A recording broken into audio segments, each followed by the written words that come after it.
नमस्कार दोस्तों, आप लोगों का बहुत बहुत स्वागत है आपके अपने YouTube चैनल प्रेरणा स्टडी सेंटर पे। तो आज से हम लोग स्टार्ट करने वाले हैं क्लास 11th का एक जो पहला चैप्टर है NCERT मैथ बुक के हिसाब से। तो उस चैप्टर का नाम है समुच्चय। समुच्चय एक बेहद ही इम्पॉर्टेंट टॉपिक है। इसका यूज हम 12th में भी करेंगे, क्योंकि बिना समुच्चय के ना तो आप फंक्शन पढ़ सकते हैं और ना ही प्रायिकता को आप पढ़ सकते हैं, यानी कि प्रोबेबिलिटी जिसे कहा जाता है, फंक्शन जिसे हिंदी में फलन कहा जाता है। लेकिन फंक्शन नाम इतना चर्चित हो गया है कि लोग फंक्शन को ही एक तरह से हिंदी की तरह ट्रीट करते हैं, और ज़्यादातर आप लोगों को सुनने में जो नाम आएगा आपके सामने वो फंक्शन ही कहलाता है। तो फंक्शन कह लीजिए या फलन कह लीजिए, तो उसमें ये समुच्चय टॉपिक बहुत ही ज़्यादा यूज होने वाला है। बिना उसके आप उसको नहीं कर सकते। फिर उसके बाद इसका जो नेक्स्ट चैप्टर है, इसी मैथ बुक मतलब जो 11th का ही नेक्स्ट चैप्टर रिलेशन आता है, और उसके बाद फिर एक उसमें भी थोड़ा सा फलन का कुछ हिस्सा दिया हुआ है। तो इन सब में भी जो ये समुच्चय है वो एक विशेष रोल निभाता है। तो इसलिए ये चैप्टर 11th की दृष्टि से तो बहुत इम्पॉर्टेंट है ही, और 12th की दृष्टि से भी ये बहुत इम्पॉर्टेंट है, क्योंकि 12th का बोर्ड एग्जाम होता है यूपी में, और हम लोग यहाँ पे यूपी बोर्ड के हिसाब से ही ज़्यादातर चीज़ें पढ़ने वाले हैं। लेकिन सिलेबस थोड़ा अपना यूपी बोर्ड से हाई रखने की कोशिश की जाएगी। थोड़ा RD शर्मा वगैरह की जो सवालें हैं, या जो और सी पेलेप्को वगैरह या GN बर्मन की बुक आती है प्रॉब्लम बुक, तो उसके भी कुछ क्वेश्चन आप लोगों को यहाँ पे देखने के लिए मिलेंगे। अगर आपको केवल बोर्ड ध्यान में रखना है तो आप लोग नीचे कमेंट कीजिएगा कि हमें केवल बोर्ड के लिए चाहिए, तो हम थोड़ा सिलेबस अपना जल्दी कवर हो जाएगा। तो जल्दी भी हो जाएगी और फालतू की चीज़ें नहीं पढ़नी पड़ेंगी। और अगर आप चाहते हैं थोड़ा मास्टरी करना, मैथ में थोड़ा मास्टर बनना, हाई लेवल की मैथ चाहते हैं आप लोग, तो फिर उसके लिए भी कमेंट कर दीजिएगा कि आपको कैसी चाहिए। थोड़ा आइडिया लगे ना कि आप लोग पढ़ना कैसे चाहते हैं। पढ़ाने के लिए तो यहाँ पे हर चीज़ पढ़ाई ही जा सकती है, लेकिन थोड़ा सा आइडिया लगे कि आप लोग पढ़ना कैसे चाहते हैं। तो एक बेहद ही इम्पॉर्टेंट चैप्टर की आज शुरुआत होने वाली है, जो क्लास 11th का टॉपिक है समुच्चय। तो यहाँ पे हम लोग लिखते हैं,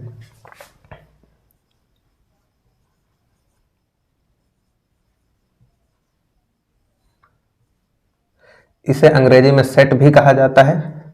तो सेट, तो समुच्चय भी एक तरह से फलन की ही तरह समुच्चय को भी लोग सेट सेट सेट कहकर इतना ज्यादा फेमस कर चुके हैं कि समुच्चय शब्द जल्दी जुबान पे आता ही नहीं है। ज्यादातर लोग इसे सेट ही कहते हैं। तो सेट क्या होता है, तो सबसे पहले देखते हैं इसकी परिभाषा को।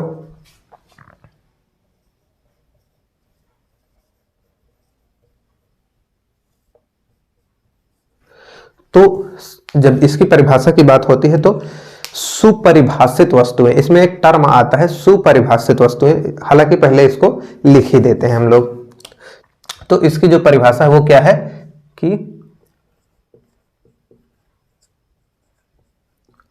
वस्तुओं के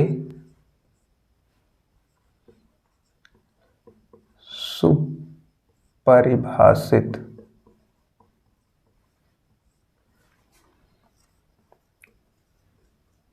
संग्रह को ही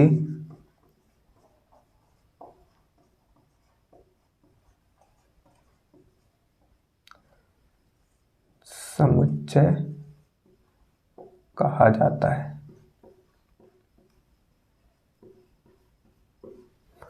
तो ये तो हो जाती है समुच्चय की परिभाषा कि सुपरिभाषित वस्तुओं का एक ऐसा संग्रह बनाया जाए कि कोई भी उस कैटेगरी की वस्तु ना छूटे।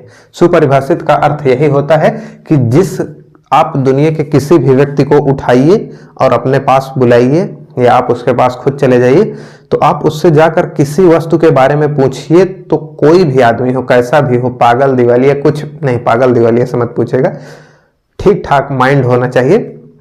तो उससे जब आप लोग ये प्रश्न कोई पूछे, तो हर दुनिया का हर एक इंसान, ये आप कह सकते हैं कि मार्स से भी कोई आए उससे भी आप पूछे, तो उनका जवाब एक ही होना चाहिए।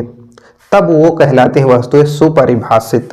यानी कि सभी, जैसे अब 1 किलो में 1000 ग्राम होता है, ये एक सुपरिभाषित क्वांटिटी है। आप दुनिया में कहीं पे भी जाइए, अगर आप किसी से भी पूछिएगा कि 1 किलो में कितने ग्राम होते हैं, तो सभी 1000 ग्राम ही बताएंगे। तो ऐसा, इसे एक हम लोग सुपरिभाषित टर्म मान सकते हैं। तो इसी तरह से आप हर दुनिया में हर जगह सेब को सेब ही कहा जाएगा, यानी कि हो सकता है अलग अलग नाम हो, लेकिन जो सेब है वो ऐसा नहीं है कि किसी दूसरी वस्तु को सेब कहा जाएगा, सेब को ही सेब कहा जाएगा।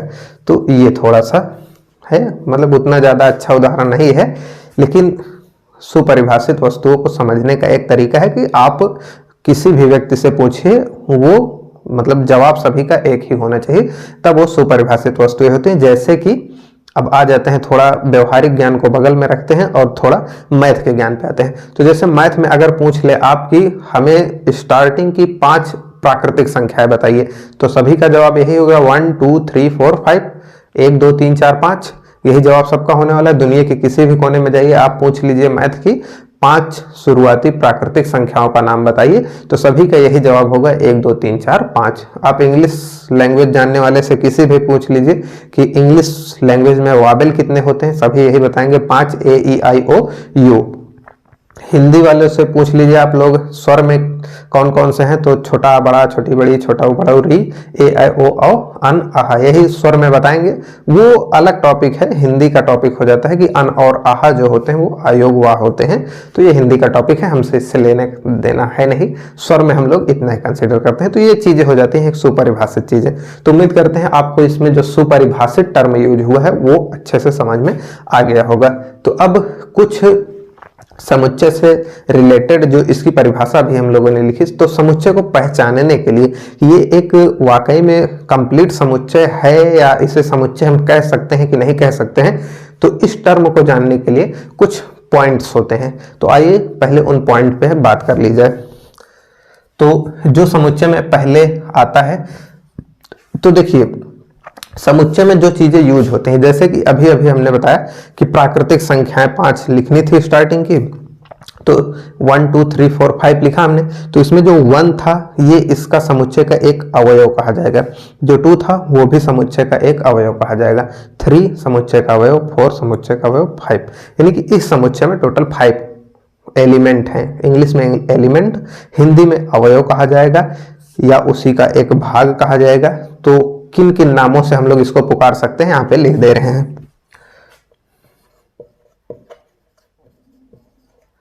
तो समुच्चय में वस्तुएं वर्ड यूज हो, वस्तुएं, अवयव तथा सदस्य,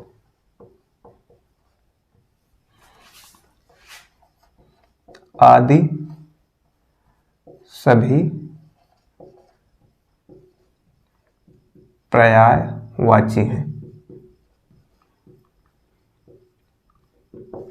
तो देखिए इसमें जो अपने पास टर्म यूज हुआ है, ये वस्तुएं कहे या अवयव कहे या सदस्य कहे, तो ये तीनों चीजें, अवयव, वस्तु या सदस्य, तो ये जो तीनों चीजें टर्म यूज हुआ है ये एक ही है। यहाँ पे आपको वस्तुएं कहे तब भी आप लोग जान लीजिएगा कि जो समुच्चय में लिखे हुए अवयव हैं वही बात हो रही है, अवयव कहे तो डायरेक्ट अवयव की बात हो रही है, और सदस्य भी कहा जाए तब भी अवयवों की ही बात हो रही है। तो ये सभी पर्यायवाची हैं। पर्यायवाची जिन्होंने हिंदी पढ़ी है उनको पता होगा कि जो समान अर्थ रखते हैं उन्हें हम लोग पर्यायवाची कहते हैं। तो ये एक पॉइंट हो जाता है कि समुच्चय में वस्तु कहे या अवयव कहे या सदस्य कहे, ये सारी चीजें, या इससे मिलता जुलता कोई और भी शब्द हो सकता है, तो ये सारी चीजें एक ही चीज है।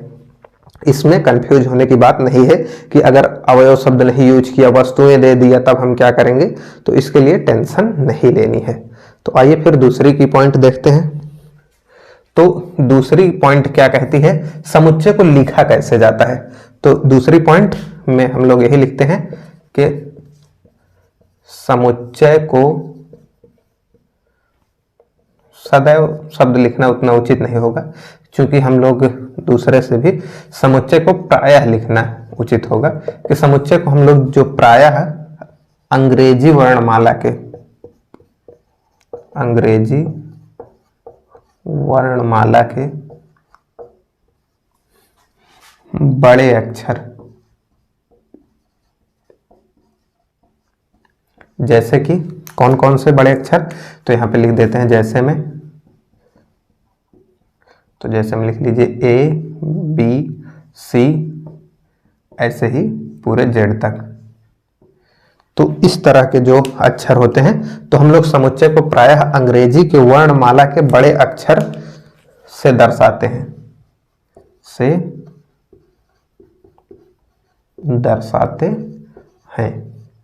तो अब देखिए इसमें कह रहा है कि हम लोग समुच्चय को प्रायः, मतलब हमेशा नहीं कह सकते हैं, हम लोग कुछ अलग तरह से भी दिखा सकते हैं, लेकिन प्रायः जो दिखाए जाते हैं, जो हमें ज्यादातर देखने को मिलेंगे, वो अंग्रेजी वर्णमाला के बड़े लेटर से हम लोग समुच्चय को डिनोट करते हैं। तो अब यहाँ पे तो अभी थोड़ा सा जब आगे बढ़ेंगे तो यहाँ पे समुच्चय को जब दर्शाने की या समुच्चय को लिखने की 2 या 3 विधियां आपको बताई जाएंगी। तो उनमें से एक जो होती है विधि, रोस्टर विधि या सारणी विधि। तो रोस्टर विधि या सारणी विधि में हम लोग समुच्चय को प्रायः रोस्टर या सारणी में ही लिखा हुआ मिलेगा, उसी को हम लोग समुच्चय मानते भी हैं। हालांकि विधियां सारी ही समुच्चय की हैं, लेकिन प्रायः हम लोग उसी को देखते देखते उसी चीज के आदी हो गए हैं, तो इसलिए हम लोग उसी को समुच्चय मानते भी हैं। तो ज्यादातर तो कुछ इस तरह से लिखा हुआ हमें इसमें मान के चलिए ए ई आई ओ यू, ये वावेल्स लिखे हुए हैं, तो इनको जो दर्शाया जाएगा तो ये टोटल ए से, यानी कि अंग्रेजी वर्णमाला के बड़े लेटर से दिखाया जाता है। तो यही इसका कहने का मतलब है कि जो हम लोग पूरा सेट है, इसको अंग्रेजी वर्णमाला के बड़े लेटर से हम लोग दर्शाते हैं। तो उम्मीद करते हैं ये आपको सेकंड पॉइंट इसका समझ में आ गया होगा। तो अब इसके जो अंदर अवयव लिखे हुए हैं उनको किससे दर्शाते हैं, तो उनको दर्शाने के लिए हम लोग यूज करते हैं इंग्लिश वर्णमाला के छोटे लेटर को। तो इसको भी एक पॉइंट में लिख लेते हैं हम लोग। तो यहां पे लिखते हैं कि समुच्चय के अवयवों को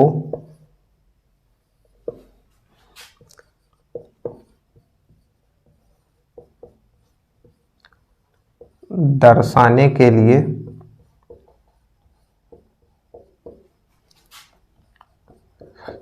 प्रायः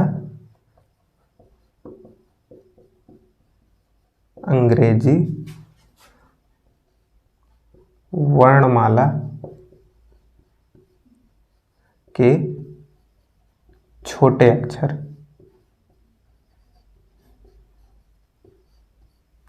तो अंग्रेजी वर्णमाला के छोटे अक्षर यहाँ पे ब्रैकेट में जैसे उदाहरण भी लिख लीजिए, तो जैसे ए बी सी ऐसे ऐसे करते हुए जेड तक की बात की जाए तो ये होते हैं अंग्रेजी वर्णमाला के छोटे लेटर। तो इन अंग्रेजी वर्णमाला के छोटे लेटरों से ही दर्शाया जाता है, से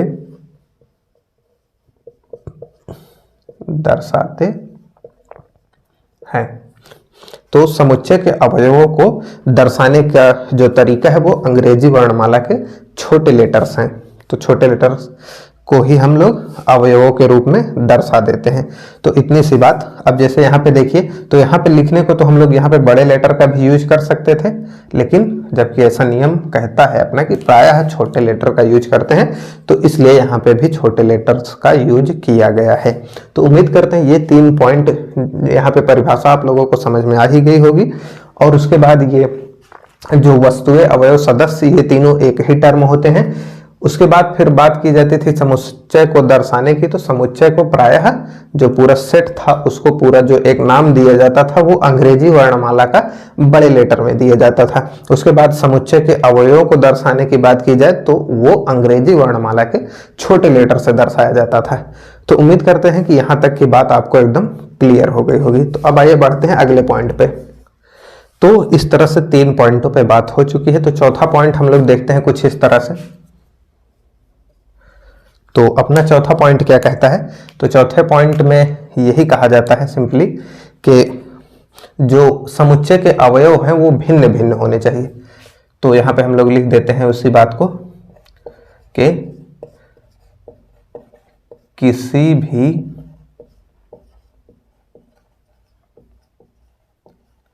समुच्चय के सभी अवयव भिन्न भिन्न होते हैं।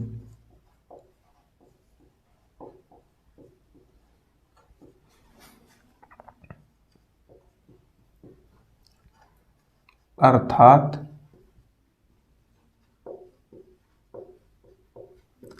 अवयवों की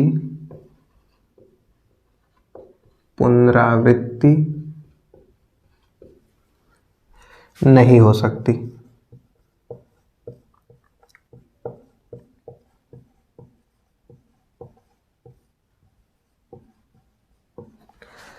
तो इस पॉइंट का सिंपली कहने का मतलब है कि जो समुच्चय में अवयव यूज होने वाले हैं वो एक अवयव का यूज हम लोग एक ही बार करेंगे, ना कि हम एक ही अवयव का बार बार यूज करें। जैसे एक अपने पास मान के चलिए सेट है, अब तो हमें ये पता ही चल गया है कि ए से डिनोट करते हैं, तो अब इसका मान के चलिए सारणी विधि या रोस्टर विधि हम लोग लिखते हैं। तो इस प्रकार से लिखा हमने।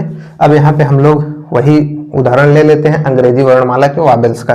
तो यहाँ पे हम लोग लिखेंगे ए, ई, आई, ओ, यू। अब हम चाहें इसी में से एक बार ओ को फिर से लिख दें, तो देखिए ये भी ओ है, ये ओ, तो इस तरह से ये माना नहीं जाएगा। तो इसको आप ये कह सकते हैं ये गलत है, या इसको आप यही कह सकते हैं कि ये जो हमारे सामने निकल कर आया इसको हम ऐसा बना देंगे, क्योंकि जो हमारे रिपीटेड है उनको हम हटा देंगे, यानी कि जहाँ पे एक बार यूज हो गया तो दोबारा वाले को हटा देंगे। तो ए, ई, आई, ओ, यू, तो इस तरह से हम लोग चेंज कर लेंगे। यानी कि जो अवयव दोबारा रिपीट हुआ है, एक बार आया, दो बार आया, तो हम वो जब दोबारा आएगा तो दोबारा वाले को हटा देंगे, एक ही बार यूज करेंगे। सिंपल यही कहना है इस लाइन का कि जो अवयव है उनकी पुनरावृत्ति नहीं हो सकती, यानी कि भिन्न भिन्न अवयव एक ही बार, मतलब कि सभी अवयव उसके भिन्न भिन्न होने चाहिए, एक ही अवयव की पुनरावृत्ति अलाउ नहीं है। तो यहां तक बातें समझ में आ गई हो तो एक बार यस करके कमेंट कर दीजिएगा। तो यहां तक की बात होने के बाद अब हम लोग बात करते हैं एक पांचवें पॉइंट पे। तो पांचवा पॉइंट क्या कहता है? तो पांचवा पॉइंट सिंपली पहले लिख ही लेते हैं। यदि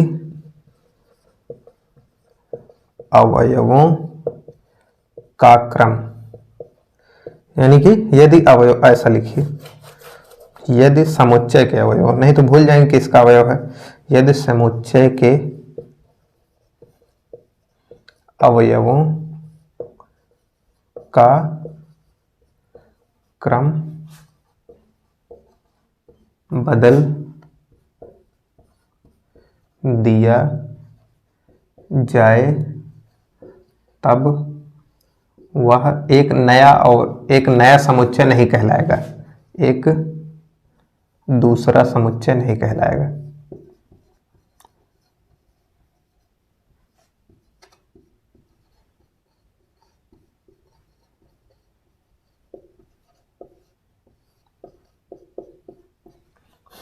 तो क्या कह रहा है कि यदि समुच्चय के अवयवों का क्रम बदल दिया जाए तो वो समुच्चय सेम ही रहेगा, उससे कोई नया समुच्चय नहीं बनने वाला है।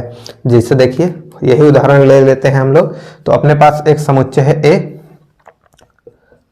और इसको हम कह रहे हैं कि ए, ई, आई, ओ, यू ये लेके बैठा, ए, ई, आई, ओ, यू। यहाँ पे आई है, कायदे से लिख देते हैं आई, ओ, यू। ये इतने टर्म यहाँ पे लेके, मतलब इतने ए, ई, आई, ओ, यू, ये 5 वॉवेल्स के साथ बैठा हुआ है। अगर हम कहें कि एक बी अवयव, बी समुच्चय है जिसमें है ए, आई, ओ, ई, यू, कुछ इस तरह से, ये ई को उठाकर हम लोगों ने यहाँ पे रख दिया, तो क्या ये बी समुच्चय बन जाएगा? जी नहीं, ये अब भी ए ही रहेगा। तो आप इसको कह सकते हैं, या तो कह सकते हैं कि ये ए ही अवयव है, यानी कि ये समुच्चय ए था तो ये भी ए ही है, या आप इसी को ऐसा भी कह सकते हैं जो समुच्चय ए है वो समुच्चय बी के बराबर है। तो ये टर्म, इसका कहने का मतलब यही है कि अगर अवयवों को इधर उधर कर दिया जाए तो कोई नया अवयव, कोई नया समुच्चय नहीं बनता है, समुच्चय सेम ही रहेगा। अगर ए है तो जाहिर सी बात है ए नाम दिए गए हैं तो ए ही रहेगा, बी नाम दिया गया है तो बी ही रहेगा। चाहे तो नाम बदल सकते हैं लेकिन वो दोनों होंगे बराबर। तो ये 5 पॉइंट थे समुच्चय को समझने के लिए। तो उम्मीद करते हैं ये 5 पॉइंट आप लोगों को अच्छे से समझ में आ गए होंगे। तो अब लेते हैं कुछ उदाहरण जिनको आप लिख कर मतलब बताइएगा कि वो समुच्चय हैं या नहीं। तो अब यहाँ पे हमारे सामने 5 उदाहरण लिखे हुए हैं, इनमें हमें बताना है कि क्या वो समुच्चय हैं कि नहीं। तो अब तक दी गई जानकारी के हिसाब से हमें पता लगाना है। तो समुच्चय का पता लगाने के लिए क्या होता था कि अवयवों का रेपिटेशन अलाउड नहीं था और उसके में जो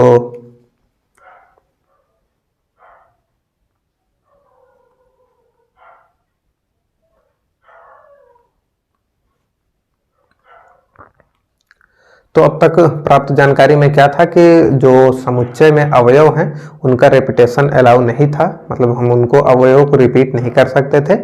और पहले तो परिभाषा ही थी कि सुपरिभाषित वस्तुओं का संगठन होता था या समूह होता था समुच्चय जो कहलाता था। तो अब सुपरिभाषित वस्तुएं यानी कि दुनिया से किसी भी व्यक्ति से पूछो तो वो बताए। और समुच्चय में एक टर्म और आप लोग चाहें तो याद रख सकते हैं, कॉपी निकाल कर लिख भी लीजिए, यहाँ पे अभी लिख देते हैं हम लोग कि समुच्चय जब बनाया जाने लगे, जब समुच्चय लिखा जाने लगे तो उसमें क्या होता है कि जो जिस गुण धर्म के अवयवों को हम समुच्चय में रख रहे हैं, तो यहाँ पे लिखते हैं कि जिस गुण धर्म के अवयव को हम समुच्चय में रखते हैं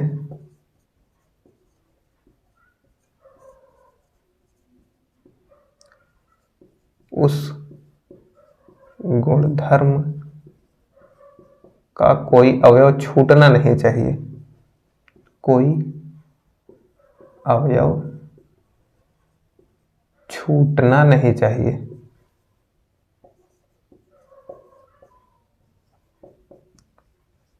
तो उम्मीद है आपको दिख रहा होगा। तो जिस गुण धर्म के अवयव को हम लोग समुच्चय में लिख रहे हैं, जैसे अवयव का एक विशेष गुणधर्म होता है उसी के हिसाब से हम लोग उसे समुच्चय में लिखते हैं। तो जिस गुण धर्म के अवयवों को हम किसी समुच्चय में रख रहे हैं तो उस गुण धर्म के सारे अवयव उसमें आ जाने चाहिए, उस गुण धर्म वाला कोई अवयव छूटना नहीं चाहिए। तो ये चीज भी इंपॉर्टेंट है समुच्चय को पहचानने के लिए। अगर पूछ लिया जाए कि कोई एक वाक्य दे दिया जाए तो आपको बताना रहेगा कि इससे बनने वाला जो समुच्चय है वो क्या समुच्चय है या नहीं है। तो आप लोग उसको पहचानने के लिए इस टर्म का भी यूज कर सकते हैं। एक तो सुपरिभाषित होनी चाहिए और एक टर्म ये भी है। तो देखिए यहाँ पे हम लोग पहले शुरू करते हैं इसको। तो यहाँ पे आप लोग ध्यान दीजिएगा कि 10 से कम विषम प्राकृतिक संख्याओं का एक समुच्चय बनाया जा रहा है। तो 10 से कम विषम प्राकृतिक संख्याओं का अगर समुच्चय देखा जाए तो एक ऐसा समुच्चय होगा। तो इसमें कौन कौन सी चीजें रख सकते हैं हम, तो 10 से कम होनी चाहिए, विषम होनी चाहिए, प्राकृतिक संख्या होनी चाहिए। तो 1, 3, 5, 7, 9 यही इतने अवयव आएंगे। ये सभी विषम हैं, जो 2 से ना कटे वो विषम। तो 1, 3, 5, 7, 9।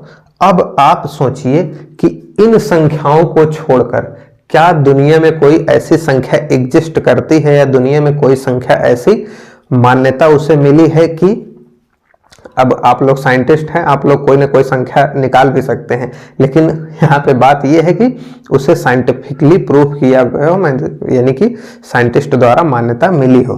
तो यहाँ पे ऐसी अब कोई संख्या नहीं बच रही है। 10 से कम हो, 10 से कम है, 9 तक ही लिया गया है, 10 एक सम संख्या हो जाती है, और विषम हो और प्राकृतिक हो तो 1, 3, 5, 7, 9 इतनी ही है। तो ये जी हाँ बिल्कुल हम इसको कह सकते हैं कि ये 10 से कम विषम प्राकृतिक संख्याओं का एक समुच्चय है। अब भारत की नदियों की बात करें तो भारत की नदियों में जैसे हम लोग मोस्ट इंपॉर्टेंट गंगा है, यमुना है और बहुत सारी गोदावरी, कृष्णा, तो इस तरह से बहुत सारी नदियां हैं। तो जब हम लोग सारी नदियों का एक ग्रुप बनाते हैं तो वो भी समुच्चय कहलाता है। तो यहाँ पे देखिए भारत की नदियां, यानी कि भारत की जितनी भी नदियां हैं उन सबको हम लिखेंगे तब अपना एक प्रॉपर सेट बनेगा। अब उसमें से भी कुछ कहा जा सकता है, तो अगर इनमें से भी हम कुछ अवयवों को निकालकर एक सेट बना सकते हैं। अब जैसे यहीं पे भारत की नदियां ना कह के ऐसा कह देता कि प्रयागराज संगम में मिलने वाली नदियां, तो वहां पे गंगा और यमुना दो ही अवयव होते उस समुच्चय में। इसी तरह से और बहुत सारी पंजाब में बहने वाली नदियां, तो पंजाब में जो नदियां बहती हैं उनका समुच्चय बन जाता है। लेकिन भारत में नदियां का है तो भारत की सारी नदियां इस समुच्चय में आएंगी। अब सभी का नाम लिखना संभव नहीं है तो इसलिए यहाँ पे लगा देते हैं हम लोग डॉट डॉट। अब विभिन्न प्रकार के त्रिभुज, त्रिभुज आप लोग जानते ही हैं, जैसे समबाहु त्रिभुज होता है, समद्विबाहु होता है, विषमबाहु होता है। इसी प्रकार से बहुत सारे समकोण त्रिभुज होता है। तो बहुत सारे त्रिभुज होते हैं इस तरह से, तो इनका भी डॉट डॉट लगा दिया गया है और जितने त्रिभुज होते हैं आप लोग उसको चाहें तो खोज के लिख सकते हैं। तो ये समबाहु त्रिभुज, सॉरी, तो ये मतलब त्रिभुजों का एक समूह है। जाहिर सी बात है इसमें कोई भी कहीं भी कटाक्ष नहीं कर सकता है, सभी लोग त्रिभुजों की यही कैटेगरी बताएंगे। तो ये सुपरिभाषित भी है। क्या इसका पालन कर रहा है? तो जी हाँ, सारे त्रिभुजों को हम लोग ले रहे हैं, त्रिभुजों का गुण रखने वाले किसी को हम लोग छोड़ नहीं रहे हैं। अब बात आती है चौथा, सबसे सुंदर 10 लोग। आपको एक लिस्ट बनाने के लिए कहा जाए कि सबसे सुंदर 10 लोग, तो आप पहले अपने माता पिता को रखेंगे। अगर आप अपने माता पिता को सम्मान देते हैं तो उन्हीं को पहले रखेंगे। तो आपकी नज़रों में तो आपके माता पिता भाई बहन ही सबसे सुंदर लोगों में माता पिता आ जाएंगे। इसी प्रकार से अगर किसी दूसरे व्यक्ति से पूछा जाए तो वो अपने माता पिता का रखेगा। तो जैसे ही दो लोगों के ओपिनियन अलग हुए, यानी कि दो लोगों की थिंकिंग अलग हुई, वैसे ही ये सेट की कैटेगरी से बाहर हो जाता है। यानी कि आपके हिसाब से 10 सुंदर लोग कोई और हो सकते हैं, किसी और से पूछा जाए तो 10 सुंदर लोग कोई और हो सकते हैं।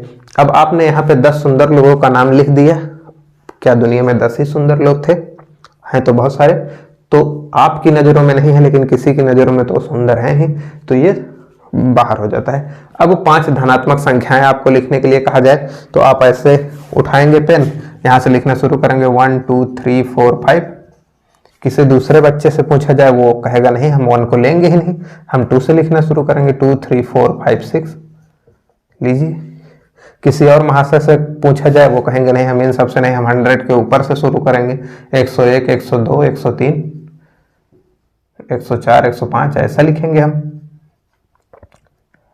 तो जैसे ही अलग अलग लोगों का दृष्टिकोण बदला, अलग अलग लोगों ने अलग अलग जवाब देने शुरू किए एक ही सवाल के, तो वैसे ही ये भी समुच्चय की कैटेगरी से बाहर हो जाता है।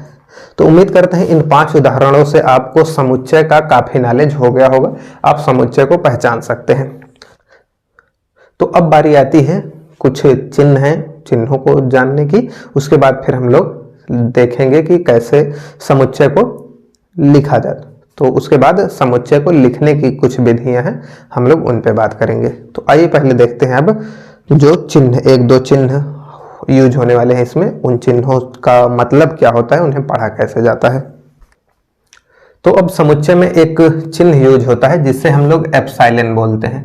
ये कुछ इस तरह का चिन्ह होता है, इसे हम लोग इंग्लिश में एप्सिलॉन बोलते हैं। एप्सिलॉन, हिंदी नाम भी इसका यही होता है, एप्सिलॉन ही इसको कहा जाता है। तो अब आपको समुच्चय में एक टर्म देखने को मिलेगा कुछ इस तरह से कि ए एप्सिलॉन कैपिटल ए।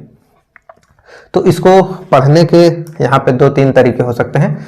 तो ये इसको आप बिलोंग भी कह सकते हैं, एप्सिलॉन को बिलोंग कहा जाता है, यानी कि ए बिलोंग्स टू ए, यानी कि ए जो ये तो है समुच्चय और ये अवयव वाला टर्म है। तो यदि ऐसा लिखा हो तो हम लोग पहली बात तो यहाँ पे ऐसा कह सकते हैं कि जो स्मॉल ए है ये समुच्चय ए का एक अवयव है।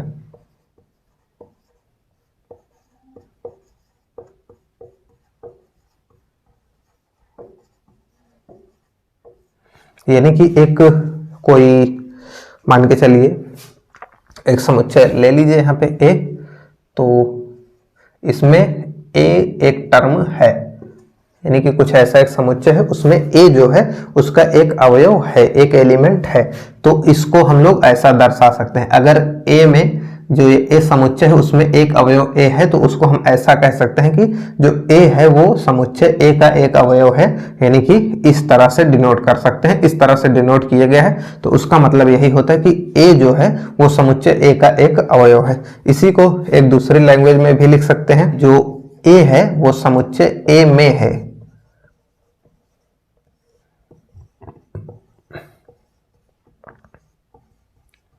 बात वही है, बस लिखने का तरीका अलग है कि जो ए है वो समुच्चय ए में है, यानी कि समुच्चय ए का एक अवयव है। जो स्मॉल ए है वो कैपिटल ए वाले समुच्चय का एक अवयव है। इसी को लिखने का तीसरा एक तरीका, तो यहाँ पे पहले ही शुरू में ही बताया गया था कि अवयव हो, सदस्य हो, ये सब वस्तुएं हो, ये सब चीजें, तो आप ऐसा भी लिख सकते हैं, यह एक समुच्चय ए का एक सदस्य है,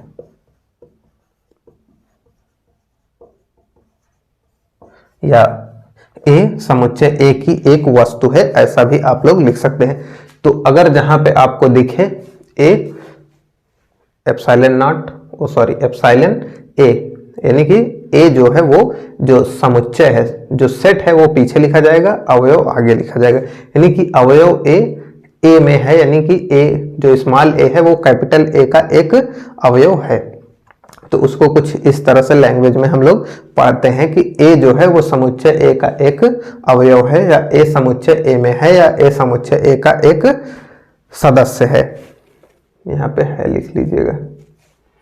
तो ये चीजें होती हैं। अब अगर समुच्चय ए का एक सदस्य नहीं है, यानी कि जैसे लिख लीजिए ए ई आई ओ यू, ऐसा हम लोग लेते हैं, तो अब इनके लिए ये तो कहना उचित है कि ए जो है इसमें है, तो इसलिए ऐसा हम लिख सकते हैं। लेकिन क्या हम बी को ऐसा लिख सकते हैं कि ए का एक अवयव है? तो नहीं, ऐसा नहीं लिख सकते।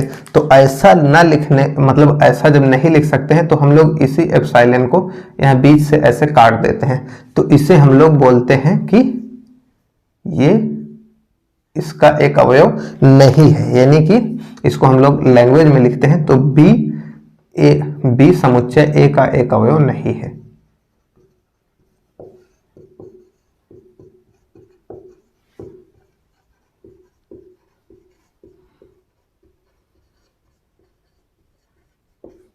तो इसको हम लोग पढ़ते हैं कि बी ए का जो बी है एलिमेंट वो समुच्चय ए जो है उसका एक अवयव नहीं है, या ऐसे भी पढ़ सकते हैं। ये तीनों तरीके यहाँ पे भी फिट हो जाएंगे, यानी कि बी समुच्चय ए में नहीं है, बी समुच्चय ए का एक सदस्य नहीं है, तो ये चीजें यहाँ पे भी फिट हो जाएंगी। यहाँ पे अगर नहीं है तो ऐसे बीच से काट देंगे, है तो नहीं काटेंगे, कोई टेंशन ही नहीं है।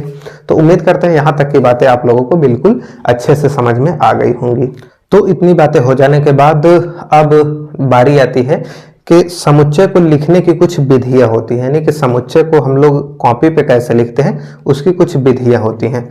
तो अब उसकी दो विधियां होती हैं, एक रोस्टर या सारणी फॉर्म, एक होता है समुच्चय निर्माण या गुण विधि।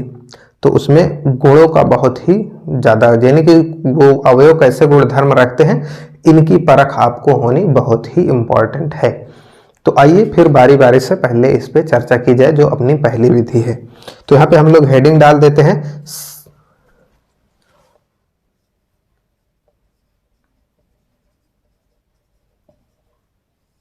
समुच्चय को निरूपित करने की विधियां।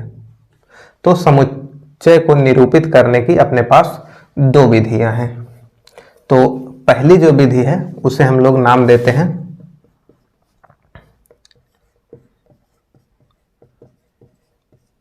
रोस्टर विधि, या इसी को सारणी विधि कहते हैं।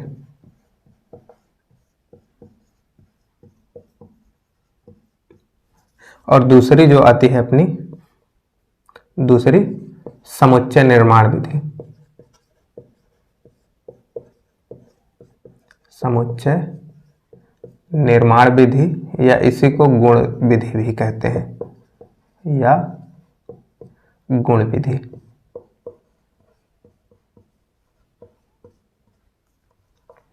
तो ये दो विधियां होती हैं समुच्चय को दर्शाने की। तो नाम से ही लगता है इसमें कुछ सारणी बनानी होगी और इसमें गुणों का अध्ययन होगा। तो अभी के लिए हम लोग इसको रखते हैं थोड़ा सा बगल में और बात करते हैं रोस्टर या सारणी विधि पे। तो बात करते हैं रोस्टर विधि या सारणी विधि। तो यहां पे लिखते हैं, तो पहले इसे लिखा कैसे जाता है, तो इस विधि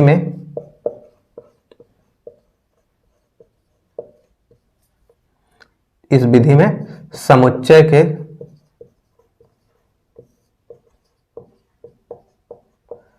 सभी अवयवों को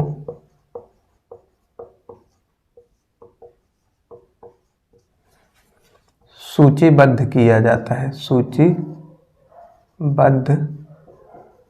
किया जाता है। और उसके बाद सूचीबद्ध किया जाता है, ये तो बात ठीक है। और अवयव जो उसके हैं तथा समुच्चय के अवयवों को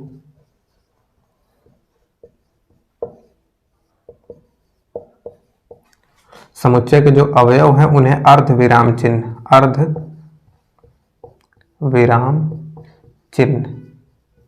ये अर्ध विराम चिन्ह कैसा दिखता है, अंग्रेजी में इसे कॉमा कहा जाता है। तो ये कुछ इस तरह से दिखता है, ये कुछ इस तरह से दिखने वाला जो अजीब सा चिन्ह है, ये इसे ही हम लोग अर्ध विराम चिन्ह यानी कि कॉमा कहते हैं। तो तथा समुच्चय के अवयवों को अर्ध विराम चिन्ह द्वारा पृथक किया जाता है।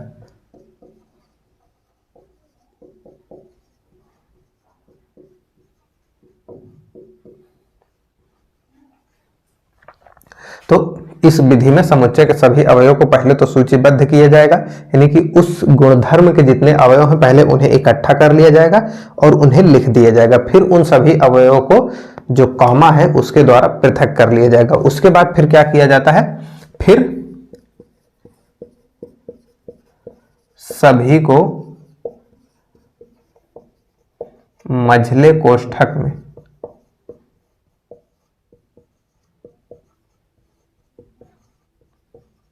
बंद कर दिया जाता है।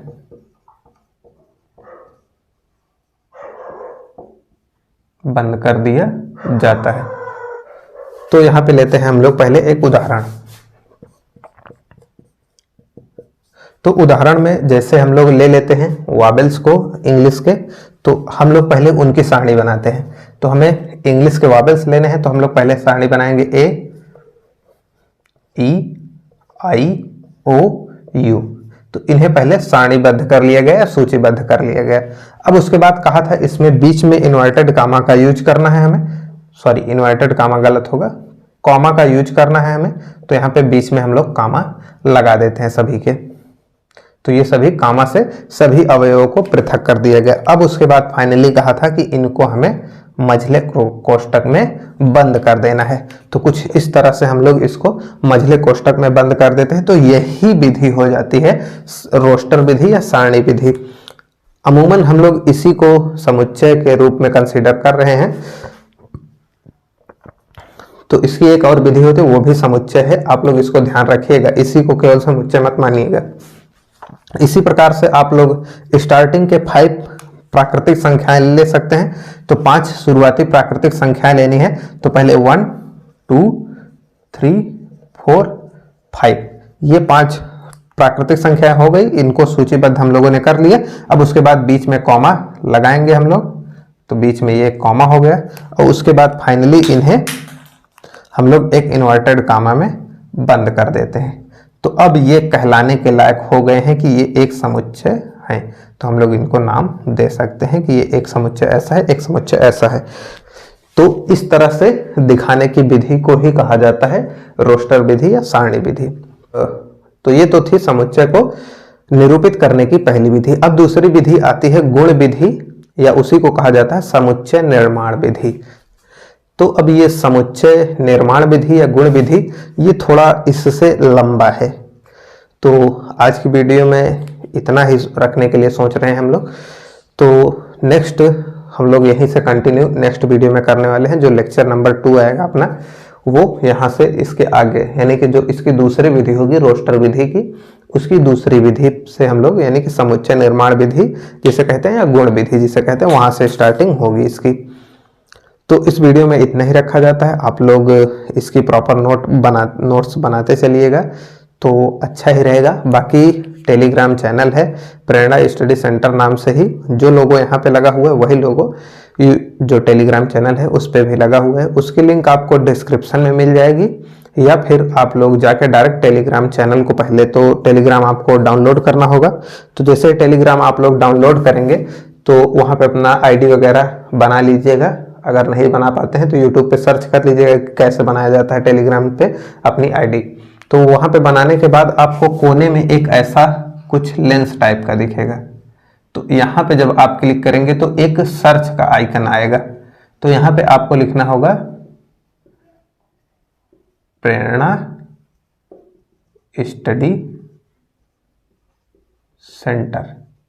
तो जैसे ही आप लोग इस सर्च वाले में ऐसा लिखेंगे तो एक जैसा यूट्यूब पे लोगो लगा हुआ है वैसा ही लोगो लगा हुआ आपको टेलीग्राम चैनल मिल जाएगा। तो आप लोग उसको ज्वाइन कर लीजिए।